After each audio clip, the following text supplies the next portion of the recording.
Hello, all you beautiful drywallers and dryliners, as it were, and welcome to a decorative episode of the Drywall Podcast. That's right, we're back, and we're headed over the pond to England to visit our newest friend, Paula McIntosh of Trade Decorator Live out of Bolton, England, for her first appearance on the show.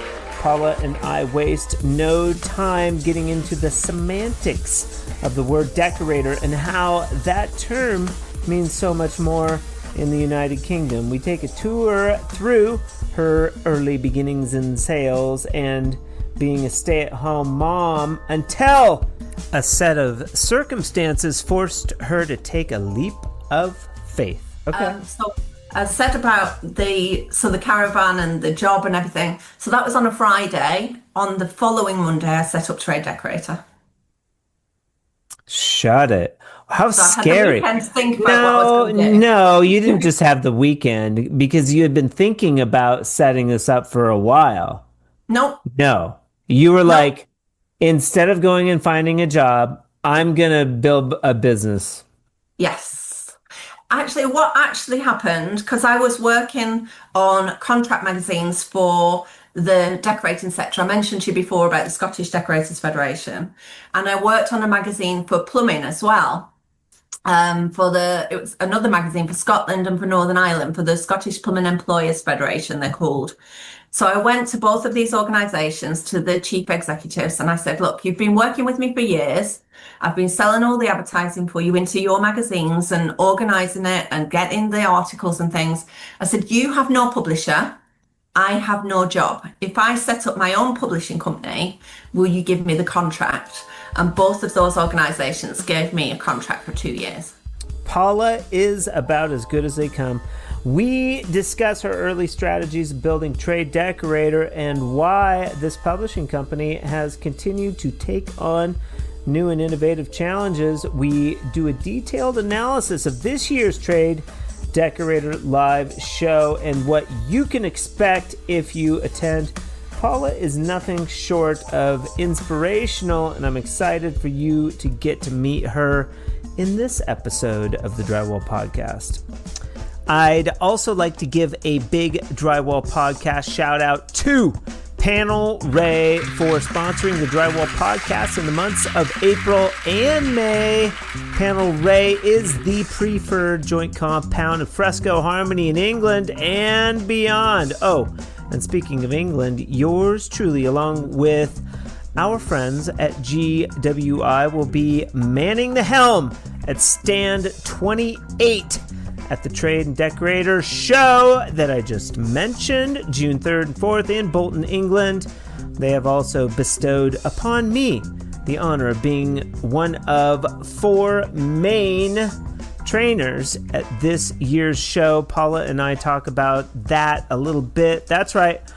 We're going to be playing in the colored mud and offering up some chances to get free product and try Fresco Harmony for yourself. So, if you haven't been to England, or if you're already living there, this might be the opportunity you've been waiting for. Trade Decorator Live brings together a highly engaged audience of professional painters and decorators who are looking to expand their skills, particularly in specialty and decorative finishes. I'd love to meet you or see you again if we've already met.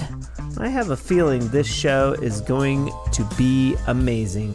But for now, sit back, relax, and let me dominate your mind waves with a little interview with my new friend Paula McIntosh out of Bolton, England, on the 170th episode of the Drywall Podcast. Let's get into it. Hi. There she is. I'm here, Nick. Can you hear me okay? Yes, it sounds great. Trade Decorator Live. How did you come up with that name? Well, everything we do is Trade Decorator. So Okay. the website and the forum, it's the Trade Decorator Forum, the website's the Trade Decorator website. So when we decided to do the show, then live seemed like the perfect thing because everything else we do is online. So this was like a live environment. So I thought, let's call it live. Okay. All right. We're going to dig in a little bit. Paula reached out to me, I think, via Ben, maybe. How did that come to be? That's right. Yeah, I've known Ben quite some time, Okay. but because obviously he supplies tapes and other products for the painting and decorating sector. And he's done a little bit of advertising with me and for Paint Station. I think they did something for the show last year when they were just launching. And then I heard about your products. I think I saw something for an open day that you'd done at GWI here in the UK, and I thought that looks interesting. And then I started talking to Ben. I think he mentioned that you were possibly interested in coming, being at the show, and it just sort of came from there. Very cool. Very cool. And so that was a sort of a short period of time. I was just watching the video. I think it was like 6 months ago that Yeah, we did like the customer appreciation event at GWI, yeah. and it was a lot of fun. And Yeah, it seemed quite busy. There's quite a few decorators came along, wasn't there? Seemed yeah, like a good event. we had fun, and we went to Italy, and my girlfriend and I went to Bath. It was amazing.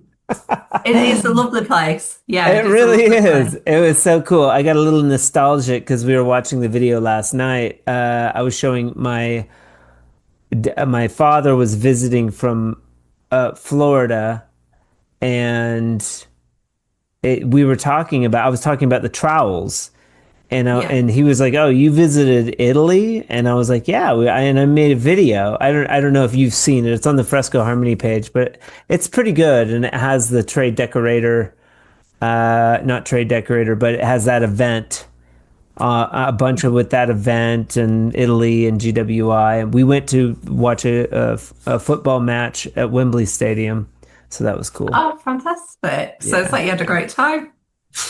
yeah, yeah. I like it. I like England. I think it's Yeah, fun. Yeah. So brilliant. we've had a good time. All right, Paula McIntosh, and no relation to the Macintosh computer. Completely No, random, nothing no, like I'm that. not rich, not loaded. Not loaded. I'd like to start by talking about the difference between drywall or dry lining and how drywall in England is associated more with the the decorating trade, and then we'll get into your history, why you chose this path. Yeah, But I'm curious about that, and we have a lot of American, Canadian listeners on the show, so it's interesting to me about the decorating aspect of like Scotland, Ireland, England, that influence, and why the tradespeople also do painting and decorating in those areas. yeah. So, can you speak to that a little? Yeah, I think dry lining is more popular in Scotland. I think Okay. there's a lot more decorators that do the taping and jointing and dry lining in Scotland, whereas in England, we tend to plaster. Not Okay. everybody, but I'd say that it's more popular to plaster than to do dry lining in I England. I've heard that, and that's a fun fact too. People in the United States, because drywall is so prevalent in the United States that people may not know that plaster is still dominant in England. Yeah. Yeah, it really is. I only know of the sort of dry lining really because I used to work on the magazines for the Scottish Decorators Federation. So I see how popular the dry lining was in Scotland and the manufacturers that are selling those products specifically sort of target the Scottish market. And that would make sense to why the plasterers are more involved in decorating, whereas drywall the painter comes in and paints after the drywaller. Right. Yeah, I mean, in Scotland, it's definitely the decorator that does the dry lining and then does the decorative work afterwards. Very cool. And Ben's always been like, oh, you know, Fresco Harmony would do really well in Scotland because they also do the decorating. Yeah. Now, it's a little confusing because in the United States, a decorator is sort of a lower version of a designer. A designer goes Right. in and designs a space. A decorator is kind of like maybe they don't have a degree in design. They can't do architectural changes. They just Yeah. pick out embellishments or spaces or paint colors and things like that. So I just want to establish that before we get into your history because you, hence the Trade and Decorator Live name and why decoration is popular and integral in painting, dry lining, plaster. It's like an integral thing. Yeah, that's right. I mean, so do you want me to talk about my background a little and how I sort of came to be? Yeah, we can. Did you have college background? Did you go to college? Yeah, but nothing related. I actually did Okay. a degree in in sports science and drama.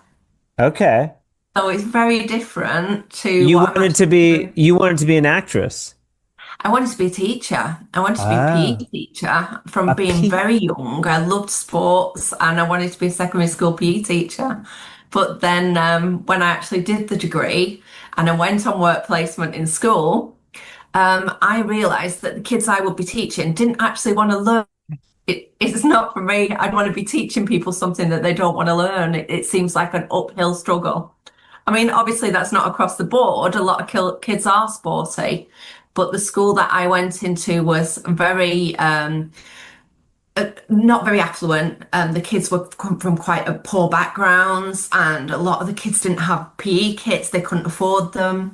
And there was a lot of tension between the kids that thought they were good at sports and had to win, and the kids that were good at sports and weren't allowed to win.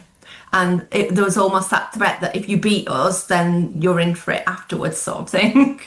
Yeah, so it really put me off. I thought if I end up in like a city school like this, where the kids that don't want to learn, then I'm not going to be working in this job. So it really put me off. Okay, so you went to school and you went to a traditional high school. And where are you Yeah, from, first of all? Which city? I'm I'm from Bolton near Manchester, so up Okay. north. Where the Trade and Decorator show is going to be. Yes, I live virtually on the doorstep. No stranger to Bolton. And give me a fun fact about Bolton. Um, everybody in England knows a comedian called Peter Kay. And he is from Bolton, and I sat next to him in primary school. Really, Peter Kay. Yes. I'm gonna have to look him up. Yeah. And so that's your claim to fame. You sat next That's to my him in friend. primary school. Were you guys friends? He was a year older than me, and he was best friends with my best friend's cousin. That's Yeah. pretty close. And was he funny? Yeah, he is a funny guy. Yeah. At school, he was more annoying than funny, though. We all find each other annoying at school, don't we? Yeah, of course. Yeah, the funny people are always annoying in school, especially to the teachers. Yeah. And was your school very strict? My primary school, I went to a school run by nuns. So, yeah, I was brought Right. up Catholic and they were quite Okay. strict. And they'd hit your hands with a ruler. Well, I never had my hands hit. I must have been a good girl. I think of school in England and I think of Pink Floyd, like, The Wall. Like Yeah. my son doesn't know, but I mean in my school they had paddles, like in the third Oh, grade. wow. Yeah, they would like paddle you. I'll Like whack they you. it's not Good allowed. job they don't do that anymore. Yeah, it's not allowed anymore. So then you went to high school and that was pretty much the same. No, no, I didn't go to a Catholic high school. I insisted because my mum wasn't Catholic. We were Catholic because my dad's family were Catholic. And my mum and dad split up when I was quite young. And when it was time to choose secondary schools, I said, no, I don't want to go there. I want to go where my best friends go in, and we went to school together. Okay. Which, yeah, it was just like mainstream high school. Okay. And then how is college in England different from college in the United States? Or are Um, they pretty similar? I don't know because I don't really know what college is like in the States. I only know my own experience. Okay. I mean, am I right in thinking you stay at school a lot longer than we do in England? I mean, at 18, I mean, it used to be 16, but now children have to stay in school till 18. Okay. And then you have a choice then whether you go to work or you go to university at 18. Okay. Um, yeah, I mean, how's that compared to in the States? I mean, 4 years, you can kind of get a head start and get your associate's degree, which is a 2 year degree, before graduating high school. Some kids do that if they're smart.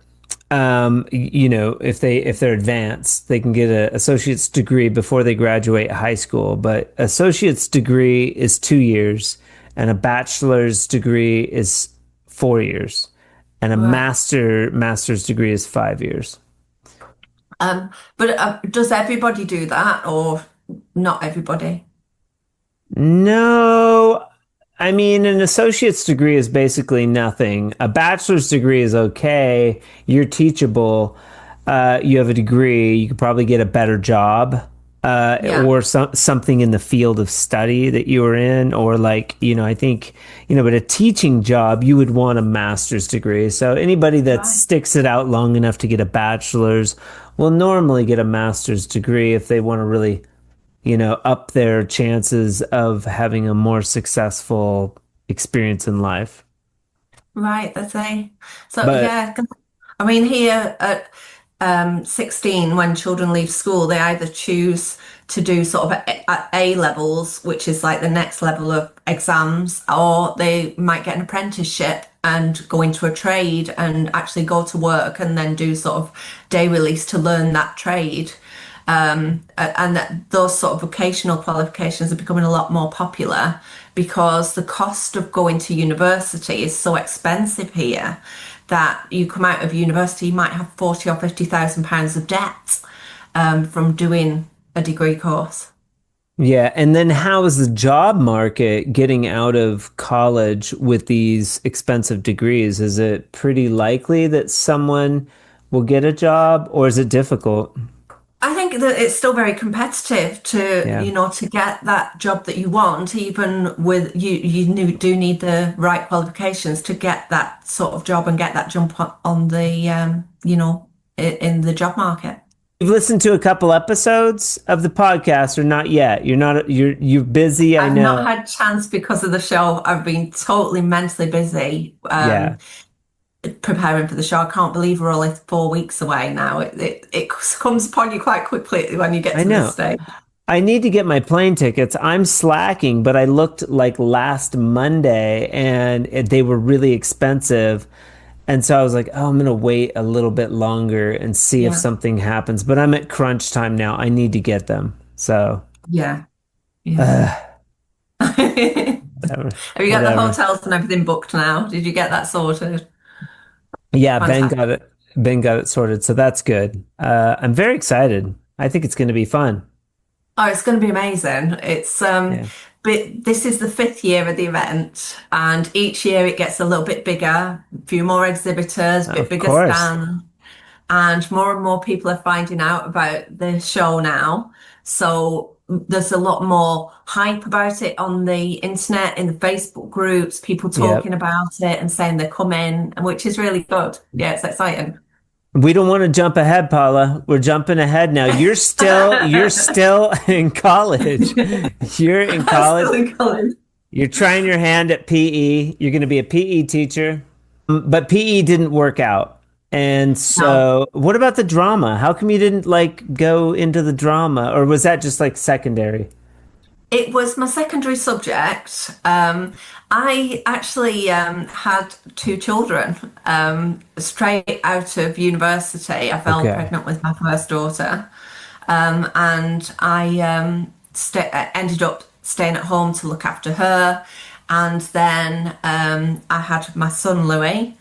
And then, yeah, things, I'd been with their dad for 8 years and things didn't work out. So I decided to move back home because I was living about 150 miles away from where my parents are. Okay. So maybe 26 or Yeah, 27. I was Okay. about 20, yeah, about 26 at that Okay. point. And You had two kiddos. yeah, little ones, little ankle biters, 17 months old and 2.5. Oh my God. And then so things didn't work out. You move home with mom. Yeah, moving to Yeah. mum and dad's spare room with two children, a little box room, three of us in a double bed. Yeah. Fun. Good Um, times. great. It was the thing is, I actually owned my own house with my partner, but I made the decision that I just cannot take any more and keep the house I'm leaving. Um, You so gave it yeah, to him. yeah, I just walked out and said enough's enough. I don't really want to go into the personal No, whys and we're not going to wherefores, go but into it. Are yeah, you, I just is it amicable with him still? Are you guys oh good? no, no, No. no, Okay. never has been. No matter, he's a complete narcissist. There's Okay. just no F getting on with that. some people. F that guy. F that guy. We don't have to Yeah, talk about it. But I mean, good for you. That's early, in retrospect, that's early in life to realize, oh, this isn't a good fit. I'm going to go yeah, in this other direction, despite having two kids and all this other stuff. Because you're obviously an intelligent person and you know that you could do something else, which you did. So yeah. how did you pivot at that point? Because you were like a stay-at-home mom. He was the breadwinner, correct? Yeah, but I was the one with all the qualifications, but I was the one who stayed home with the children, and that was my choice, is what I wanted to do. Of course, But at yeah. that point, I thought, well, I've got a degree. I'm not a stupid person. I can go out there. I'd worked before I had my daughter, and I'd worked in sales. I was actually a kitchen designer for a big national kitchen company in the Okay. UK, and I was like in their top, I think, five salespeople throughout the whole of the UK. And I, When were you doing this kitchen designer position? in between leaving college and having my daughter, so for less than a Okay. year, Okay. and I quite quickly established myself in that sales role. And then, yeah, so when I found myself on my own with the children, I thought, well, I'm going to go out there, I'm going to do something, get another sales job because I knew I was good at sales. Yeah. And I went and worked for there was like the biggest independent publishing company in the north of England. And they published magazines, they had websites, they did events. And I worked there for 17 years, but I remember going for the interview and bearing in mind I had no references. I'd not worked for 2.5 years. The only reference I had was an academic reference from my university lecturer because the company I'd worked for, the kitchen company, had gone into administration. So there was no way I could get a reference. Anyway, I went Okay. for the interview, and the lady that interviewed me said, what makes you think you can sell kitchens? And I said, I don't think I can sell kitchens. And she looked at me and I said, I know I can sell anything. You teach me about the products and I will sell them for you. And she gave me the job. And I worked there for 17 years. I ended up the top salesperson in the company and Great answer. training Great answer, all the by the other way. salespeople. Yeah, well, you've got to have confidence in yourself. If you don't believe in yourself, nobody else will do. So, you have to, if you have that in yourself that you know you can achieve things and that you want to do well, then you have to demonstrate that, or else people won't believe you. That's fabulous. What was the name of that company? Excel Publishing. Excel Publishing. And how are you with those guys? Well, I worked there for 17 years and it was my day off on a Friday. And because I'd got to the point where I was only working 3 days a week, I'd had my little boy, and I might have had Katie as well then, my fourth child by then. I'm trying to think. Oh my How gosh, far we're back I'm skipping going. ahead. We're skipping ahead. Yes. So yeah, I We think s- Katie was we tiny skipped by the then. third child. We skipped the third child completely. We went from Louis straight to number four. So yeah, I'd been at the company 17 years and I was on my day off and we was buying a caravan. We decided we was going to get a caravan. Members of our family, my husband's mum and dad had a caravan and his brother. And You, we said, you met a good man at this point. yes, You yes, we've found a been good one. together since since Lewis was 2.5. So about a year Okay. after I left my partner. So I've been with Paul now for gosh, how many years? I'm showing my age. I know. We're gonna get I there. can't We're gonna count. get there. About 25 years. About 25 years we've I been forgot to together. mention Paula is 26. She's just 26 and she's accomplished all of this. It's amazing. It's amazing. Fun Um, fact. um, So shout out to Paul because he's well, you had two kids with Paul. yeah, and he brought up Ellie and Lewis, my older children. He brought them up as his own children. So yeah. That's awesome. That's awesome. Good. I'm glad to hear that. Lead sales. What happens? Sorry, I interjected there with the two new kids. They're older, but 17 years in, something happens on a Friday. Oh yeah, I got a phone call from one of my work colleagues telling me that the company had gone into administration, and I said, What does that mean? "Oh, what?" What does that mean? I'm sorry. The company had gone under. The company was no more. Okay, So that's basically, a we all had no that job. that's a different expression than in the United States. Oh, You what say do you say? it's gone into administration, Yes, and administration. that means the company's well, that you could say bankrupt. Yeah, they bring administrators in to close the business down. Okay. So we say Okay. into administration. It's gone into Yeah. administration, and that's the same thing that happened with the first job that you had, the sales, correct? Yeah, but I'd already left that company. It was only when I tried to get a reference that I found out the company was no longer trading because it had been over a year since I'd left, probably Okay, about so 18 months I'd left. is that a typical thing for large businesses to happen in England? To, Um, I, it does happen. I wouldn't say it's typical, but yeah, it does happen. Um, I guess it's just when p companies run things inefficiently, isn't it? sure. Um, Yeah, or sometimes it's down to other creditors, that O- they don't pay their bills and it forces yeah, that company under. It's just, okay. I guess, the way of business sometimes. You're with Paul. You're with the Magic Man.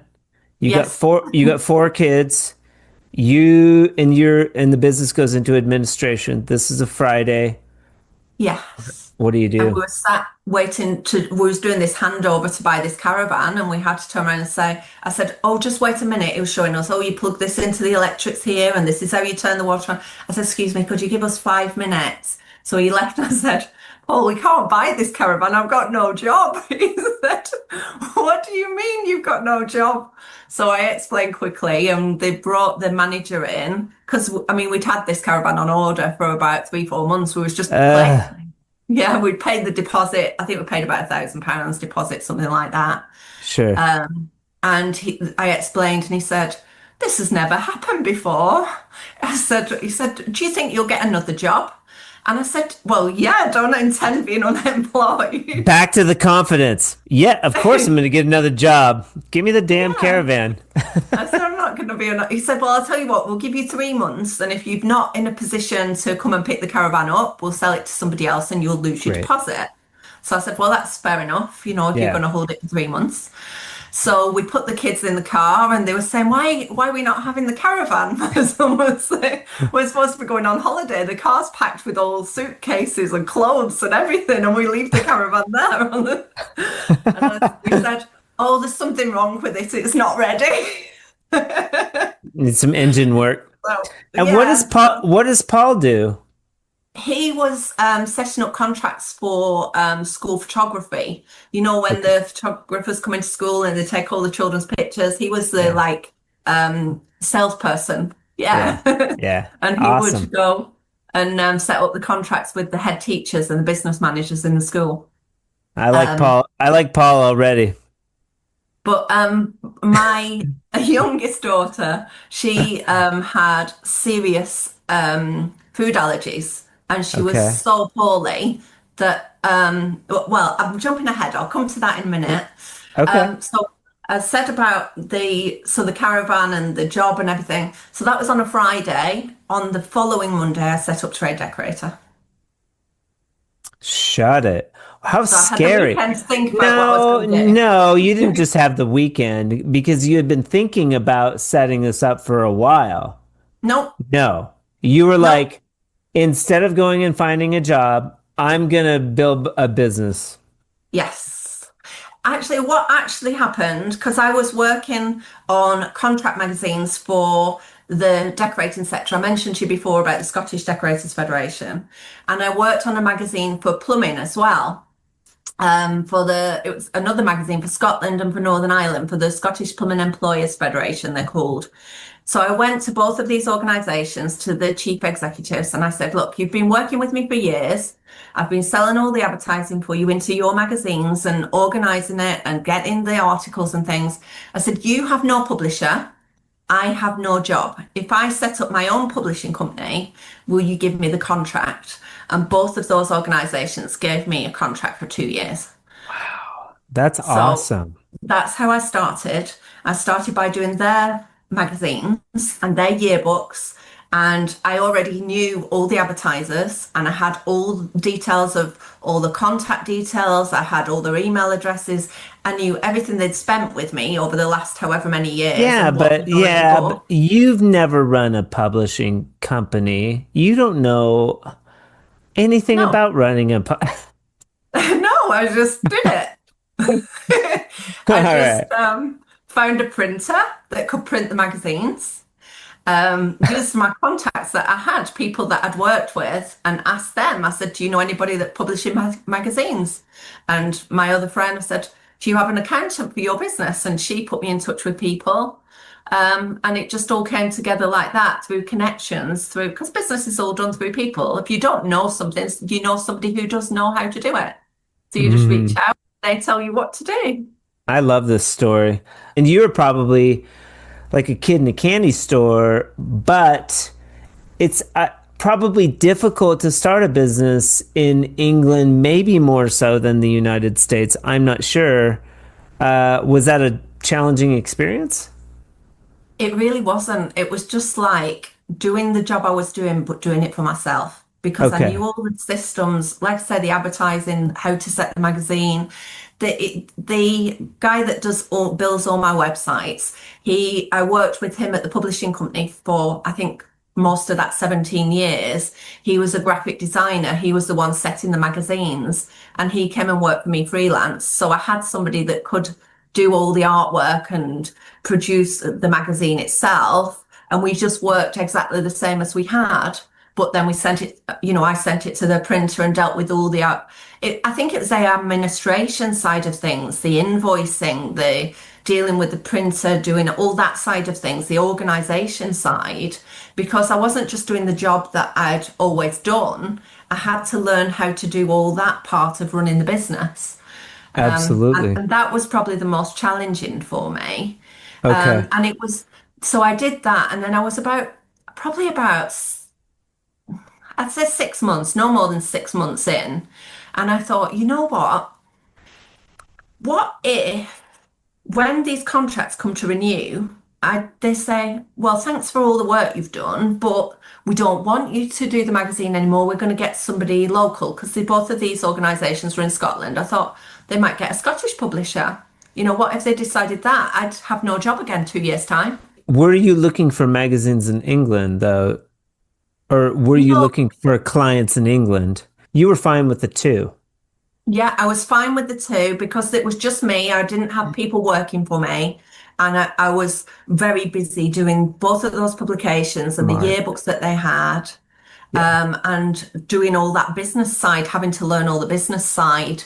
And I thought, but I did think, you know what, I want to build something that's mine that nobody can take away.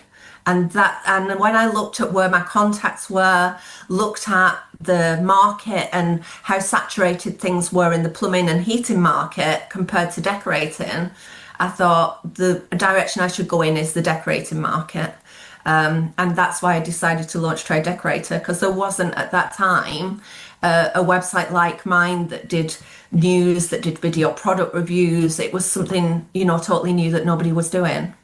Okay, and if you don't mind, that as it pertains to the timeline, where are we at year-wise at this point? We're at 2026 now. You said Trade and Decorator is like 5 years old.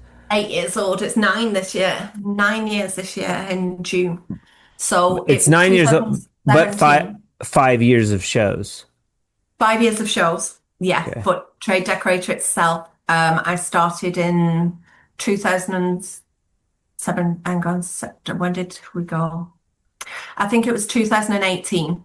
I think 2017, the company I worked for went into administration, and I think it was roughly 2018 when we started Trade Decorator. Okay. All right. That's exciting. And it took you, well, I guess you were doing website.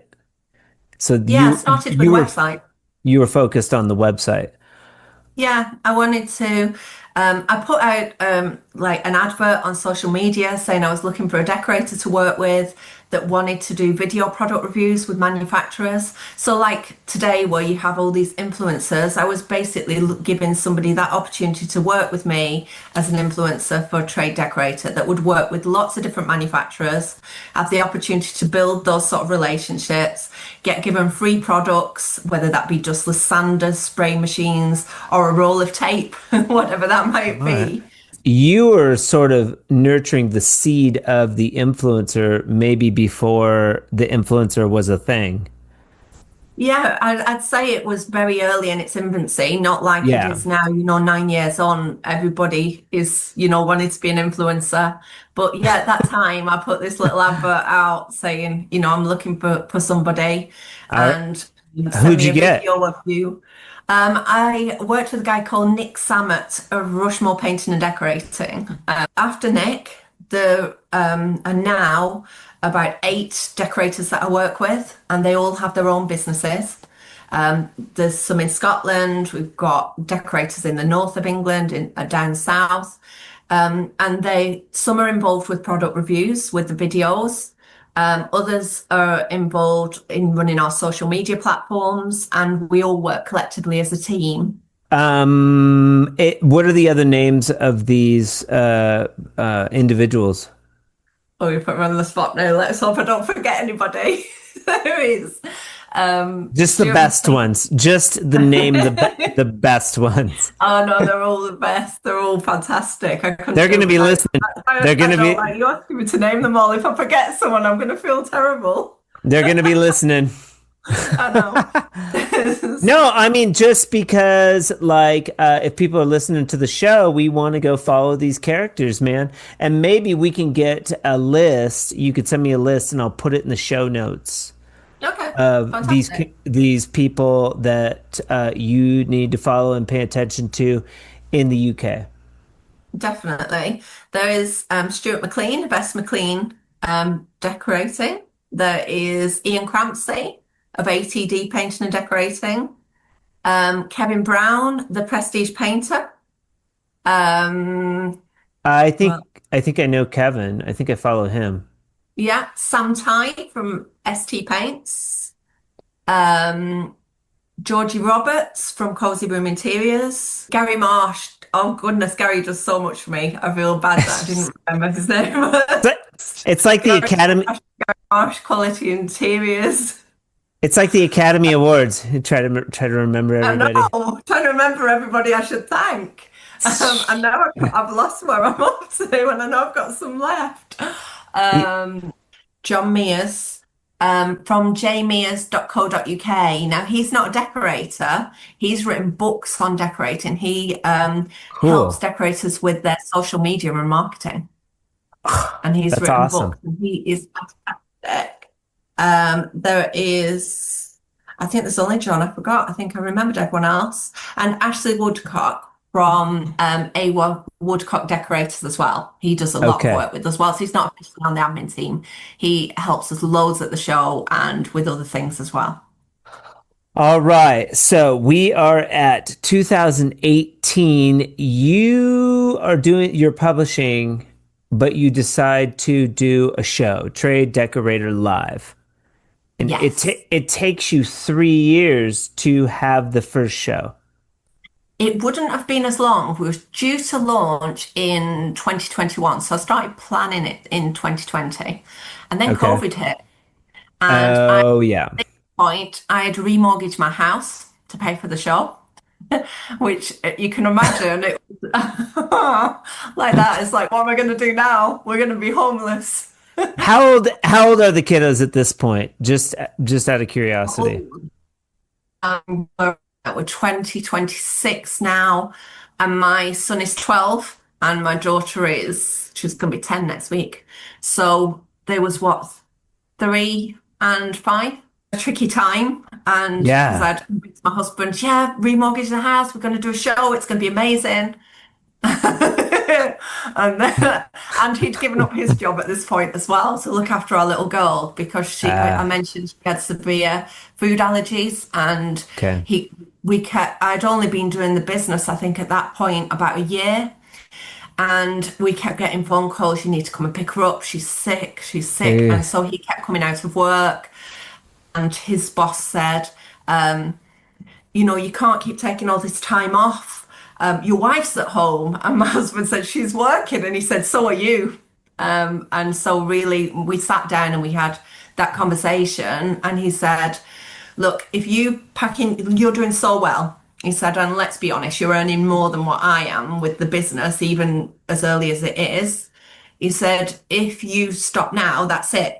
He said, if I give up my job, I can get another job or I can work with you or whatever. I said, He's a so prince. He is a it's no prince.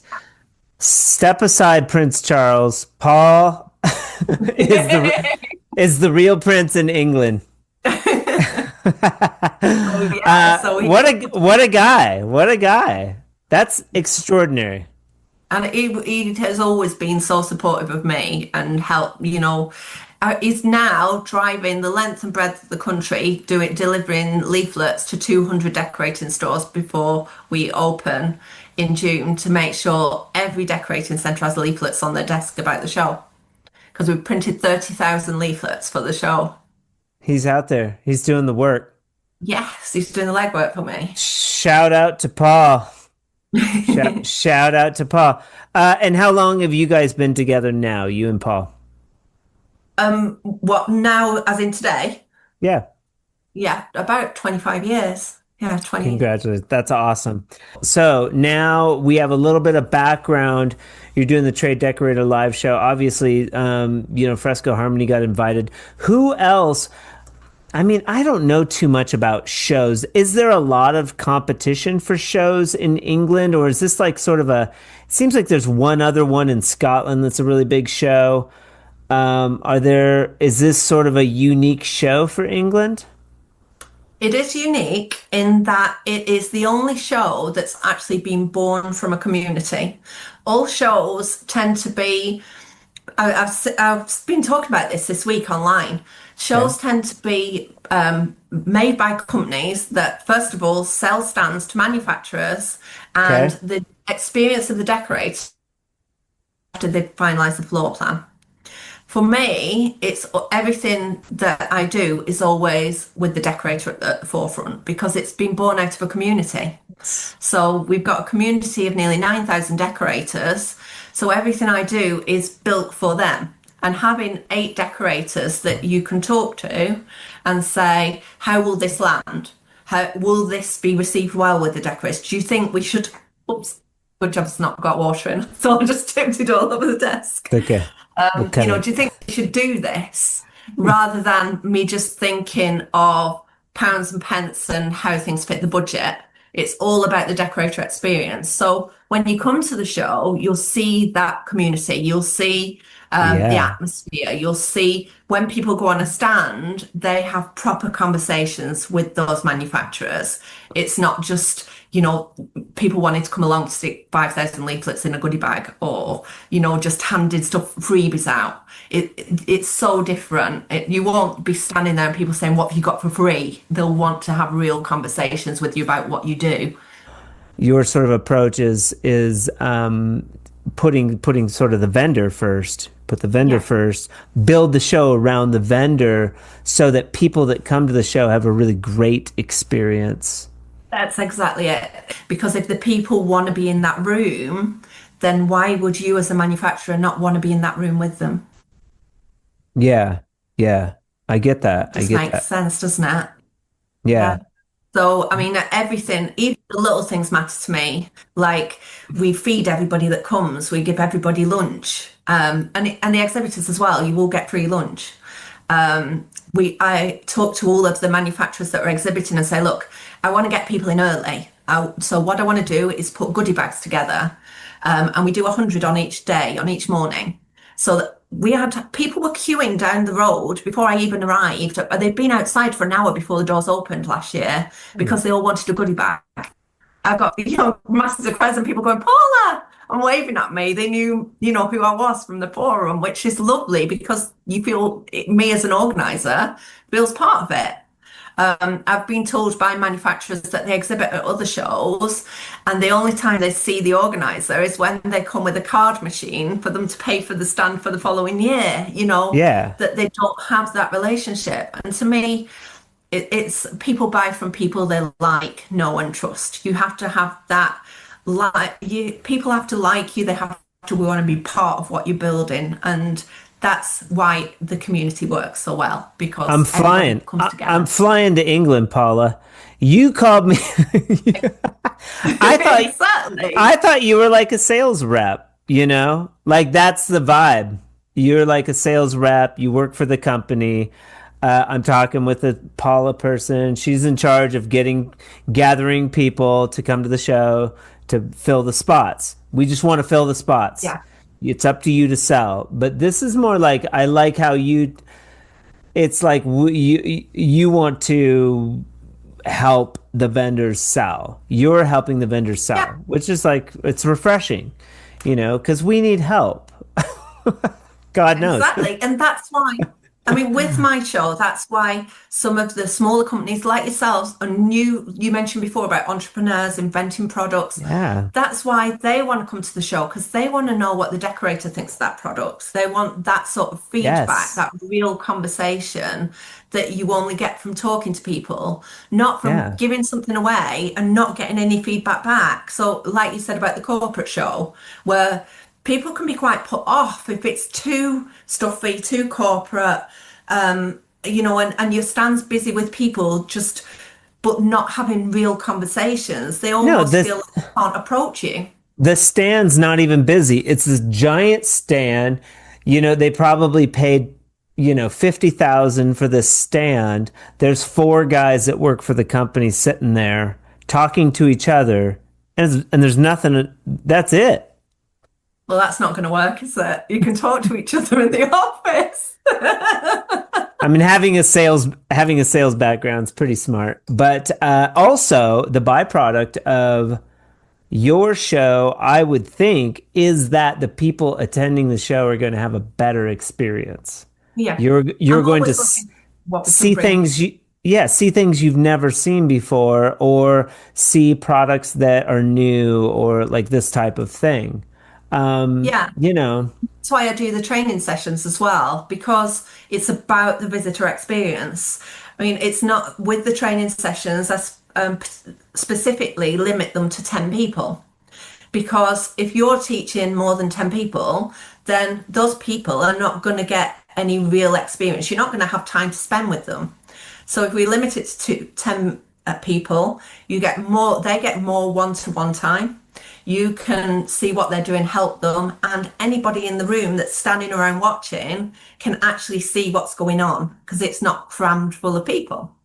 right, And with the seminars, rather than standing manufacturers up there to talk about products, right.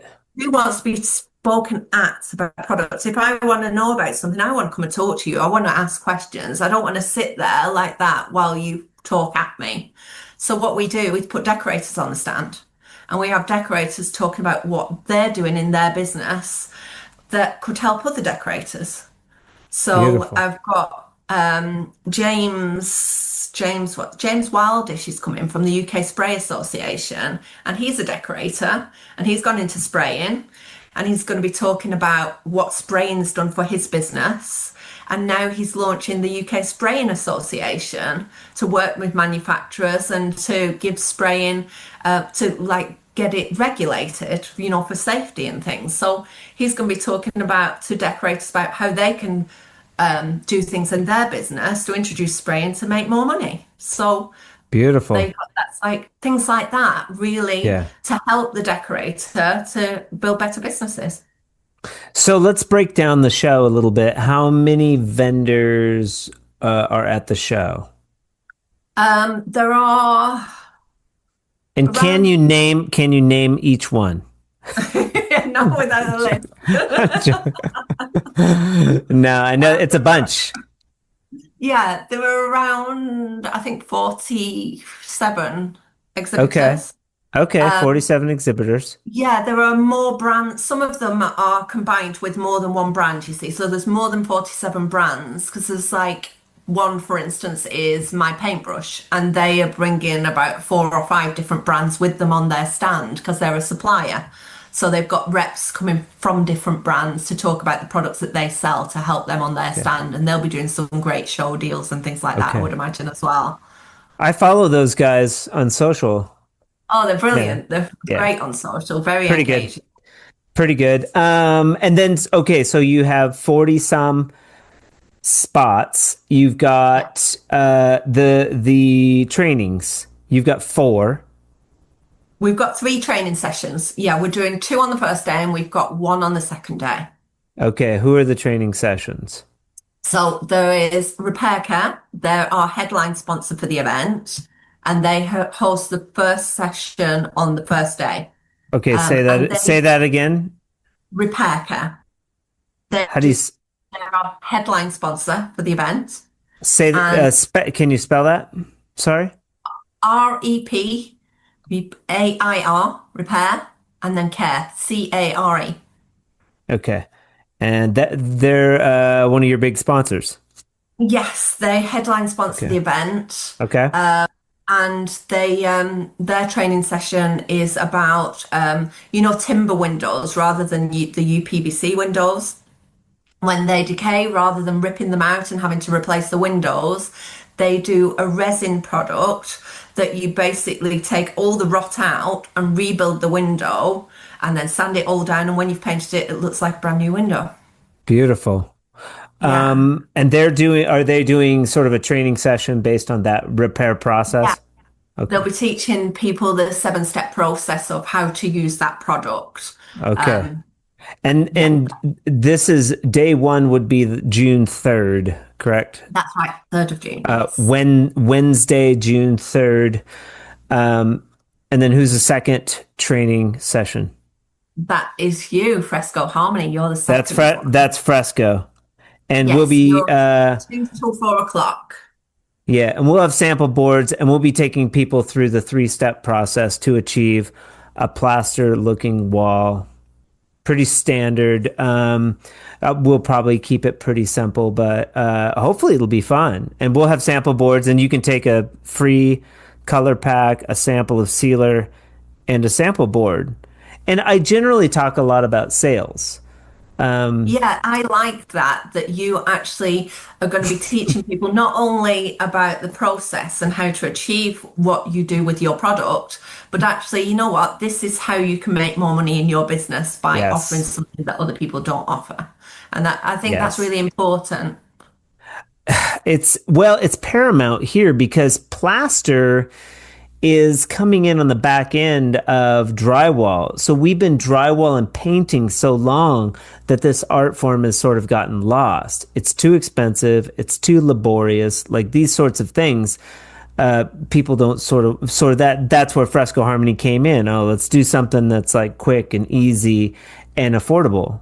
Like, and you still get a beautiful wall type of thing. So we'll be teaching all that. But clients don't know that. So the largest portion of the phone calls and conversations that I have are around like, dude, you got to make a sample.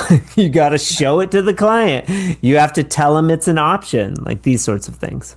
Of course, it's the upsell, isn't it? So that they know it and teaching the client that what they're getting is value for money. Yeah. Definitely. It's an important part of Yeah. sales. And like, because if I sell a product once and they use it and they don't have a good experience, that's it. It ends after that. That if somebody can take the product and have a good experience and they can make money with the product, well then everybody's I'm going to sell more product, Yeah, of duh. course. Yeah. So and then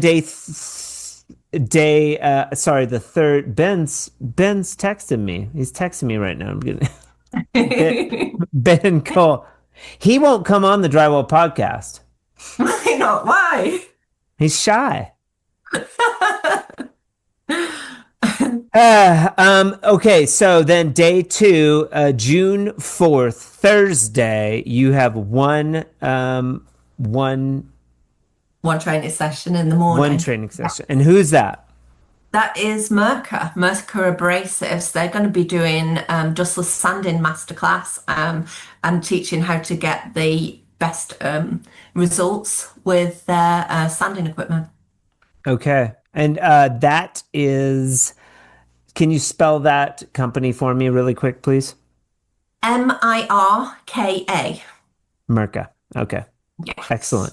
And then beyond that, you have people that are on stage talking about the decorating industry. Yeah, I mean, we've got Frankie Williams from Stolen Tools, and he is a massive campaigner in the UK about tool theft. It's a big problem here with Wait, did you say complainer? campaigner. Campaigner. Because I was about to get excited. I'm like, I'm the biggest complainer there is. I love him. I love him already. Campaigner. So Campaigner. okay, so he's going to be talking about tool theft. Fantastic. Yeah, Can you and give about how us? you can protect yourself and Okay. different products and things that are available. Because I think he's a decorator by trade. He's definitely a tradesman. And he had his van broken into and all his tools stolen, and it prompted him to start Stolen Tools. And now he does a lot of campaigning across all the trades. He's massive on social media, helping decorators and tradespeople in general when it comes to tool theft. So he's going to be coming talking about that. Beautiful. I know I've seen like a lock because I have a trailer. Thank God I've never had like my stuff stolen. It is a problem in America. Um, People getting, tool theft and all of that. I've seen really cool locks that go on the back of an Yeah. enclosed trailer, like products like that. They're like specific for like really difficult to break in. So that's cool. And then you'll have other people like him giving educational presentations. Yeah, I've got I'm trying to think who else is coming talking. Some of my guys are speaking. So I mentioned John Mears before. Yeah. He does social media and marketing for decorators, specifically for decorators, because the manufacturers he's worked with are all been in sort of the decorating industry, so that's his background. And he is going to be talking about what's the best method for pricing for decorators. So it's all going to be about pricing and how to, I guess, make more profit. It's going to be looking at what decorators charge and how to Okay. achieve better rates for, for the work that you're carrying out.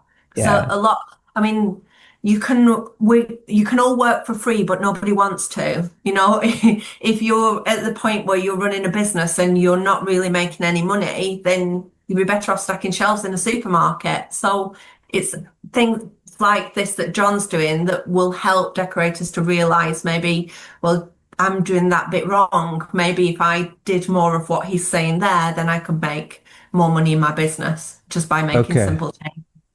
Okay. How many of these presentations are there at the show? There are seven. We've got seven different Okay. speakers, all on Okay. different topics.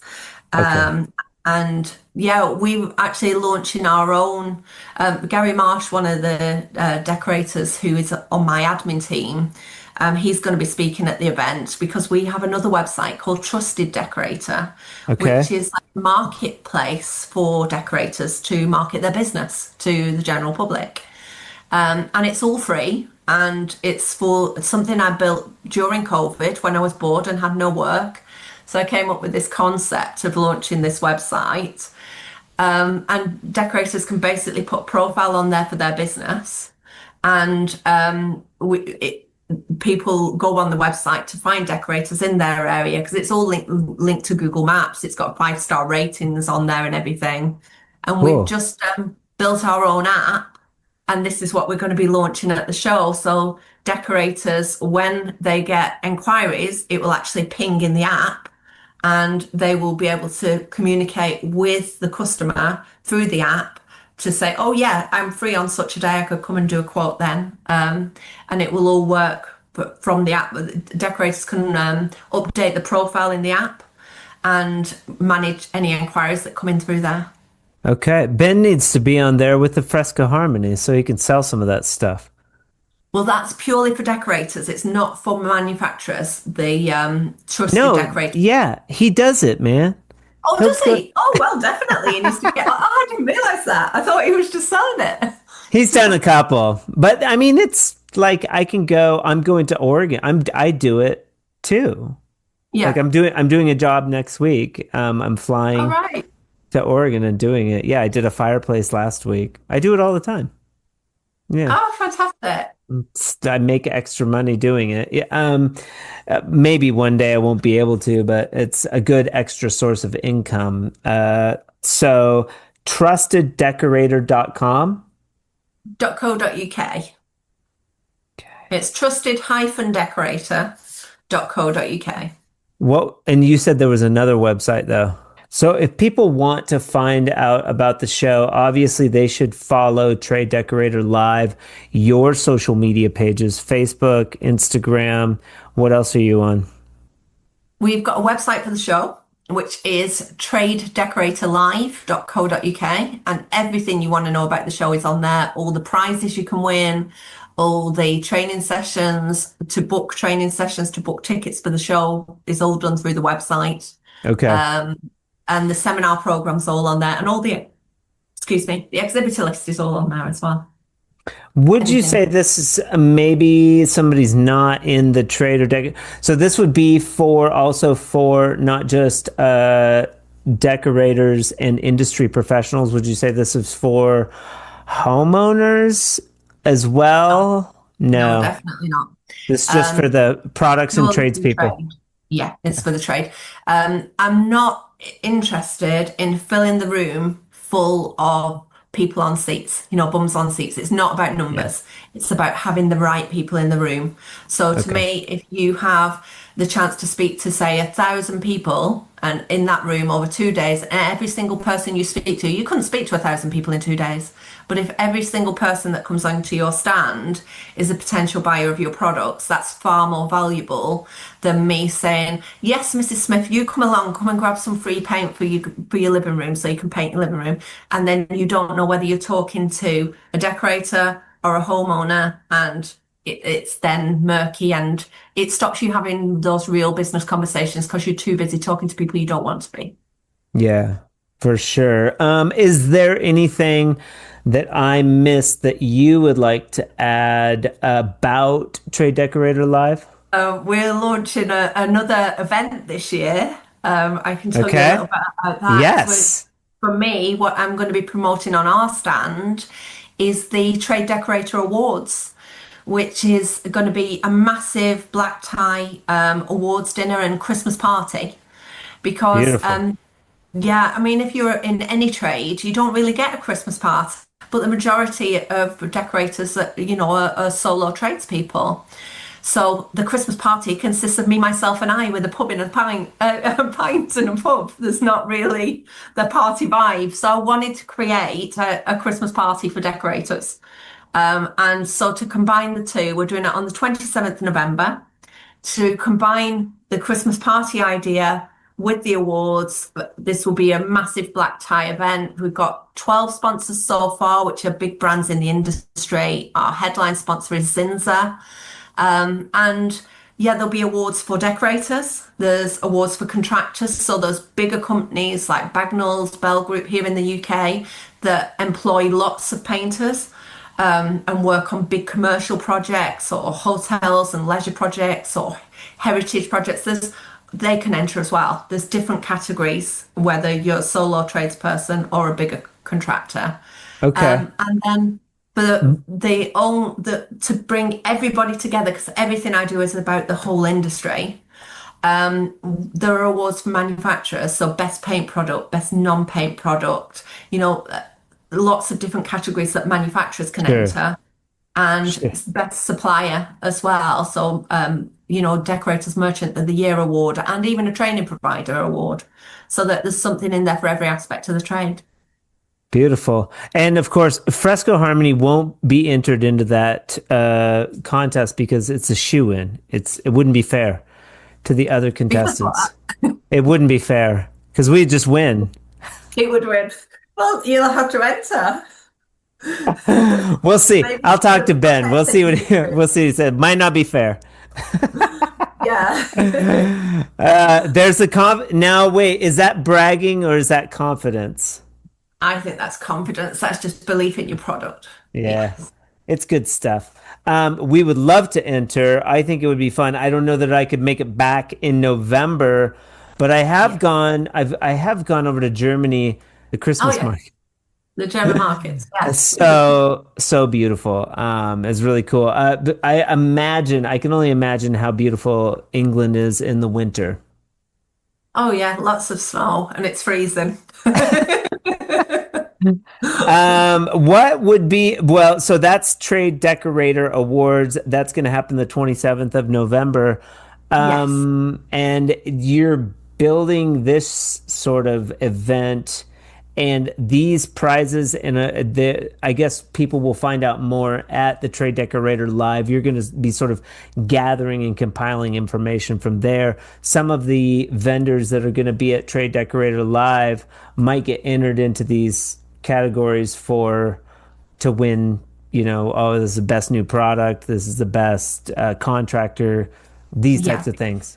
Okay. Yeah.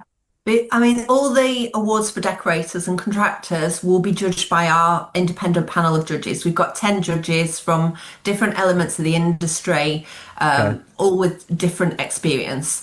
But the awards that are actually for manufacturers and suppliers, if you were to nominate, for instance, and you made the shortlist, the companies who make the shortlist will go on the awards website and they will be voted for by the 9,000 decorators in our forum. So if you Okay. win, based on real world use, it's based on the decorators saying, this Okay. is the best product in this category that I've used, so the winner and everybody that makes the shortlist will be given a link to their category so that they can get people to vote for them. Right. So you can go onto your social media and be like, hey, you guys, vote for me. It's a great way to Yeah, market. Yeah. yeah, Okay. definitely. All right. All right. Very good. Paula McIntosh. I asked everybody at the end of the Drywall podcast for a pearl of wisdom, Oh and goodness. I compile all of the pearls into a lengthy pearl of wisdom episode, and they're pretty good because you get a variety of people saying their pearls, and we've had four because we've had 170 shows or so. But we've had 4 just Pearls of Wisdom's episodes. So you might enjoy those because they're little excerpts. Yeah. But what I would like to hear, because we are getting ready for the 5th Pearl of Wisdom, it's either 5 or 6. We're at about an hour of pearls. I would like to hear your Pearl of Wisdom that you could bestow on the Trade and Decorator community or humanity as a whole. What would you say if you could put something on a billboard to inspire? Okay, I will tell you what I told all my children from being tiny, which is you can be anything that you want to be in life. You just need to know what it is and figure out how you achieve it. And then you work as hard as you can until you meet your goal. Okay. I've heard it be said, drive it to failure. If somebody wants to do something like a business or something, drive it to failure. And that, I don't know why that has stuck with me, but it's like, if you haven't failed yet, keep going. I just think the only limiting factor in life is yourself. So you set the ceiling of what you achieve. If you say, oh, I can't do that, then you know what, you're right. You won't do that. You won't achieve that. But if you say, I can do that, like when I went for the job interview all those years back when I was, 25, and I said, give me the job and I'll show you I can do it. It's down to your attitude. It's 99% attitude, I would say. And they hired you because of that. She saw that value in you and that confidence, and that's what people want. That's what people are attracted to. It's why you're successful today. Thank you so much for coming on the Drywall podcast. You can find, I would say, look up trusted-decorator.co.uk and tradedecoratorlive.co.uk. You can go and check both those out, but also go and follow Trade Decorator Live on Instagram and probably Facebook, right? It's just Trade Decorator on Instagram, Facebook, and we are on TikTok as well. Okay, TikTok. I think I need to follow you guys on TikTok, I think.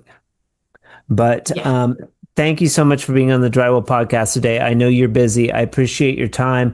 Hopefully this will bring value to you and the show. I've learned a bunch. I really enjoyed chatting with you, Nick. It's been really nice. And I'm looking forward to meeting you in person at the show. Yeah. And I mean, podcasts are super cool, right? Because like now... and it's like this with every single person that I interview. It's so cool. And it's like your audience instantly grows, you know? Yeah, it's very cool. And I'm super excited about the show. I just have to get my plane ticket is all, but we will talk soon. If you need anything, keep emailing me. I've been busy too, but I'll try to get you as much information as I can. And if you have questions about Trade Decorator Live, you can also email me at info@frescoharmony.com, or maybe Paula, you could email her as well. Or email me at paula@trade-decorator.co.uk. Okay, there you have it. I hope you have a good rest of your day. It's late there, I know. Go get some rest, and we will talk soon. We'll talk soon, Nick. Thanks ever so much. Bye. Bye-bye. Huge shout out to Paula for being with us on the Drywall podcast today. I look forward to meeting you in England and picking your brain about marketing. You are pretty impressive, and I'm super grateful that you decided to come on the podcast today. I hope it helps the show and further relationships among the trades.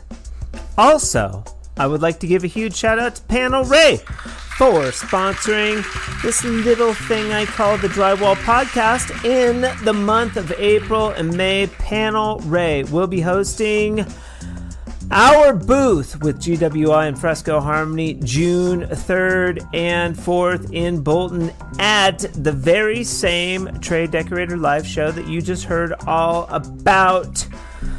And that takes place at the Wanderers Football Stadium Northwest in Bolton. Also, there's a rumor that I'll be doing a training. We talked about it on the show. Maybe you were listening, maybe you weren't. If you weren't, I'm doing a live demonstration. 10 people will be there, but other people will be watching, and we'll be giving out product. And just having lots of fun. There's going to be a ton of professionals there. I am looking forward to seeing you. Also, be sure to catch my episode with Regional Sales Manager Panel Rey, Oscar Acosta, on episode 146. He's a great guy, and you might learn a little more about our friends at Panel Rey as well.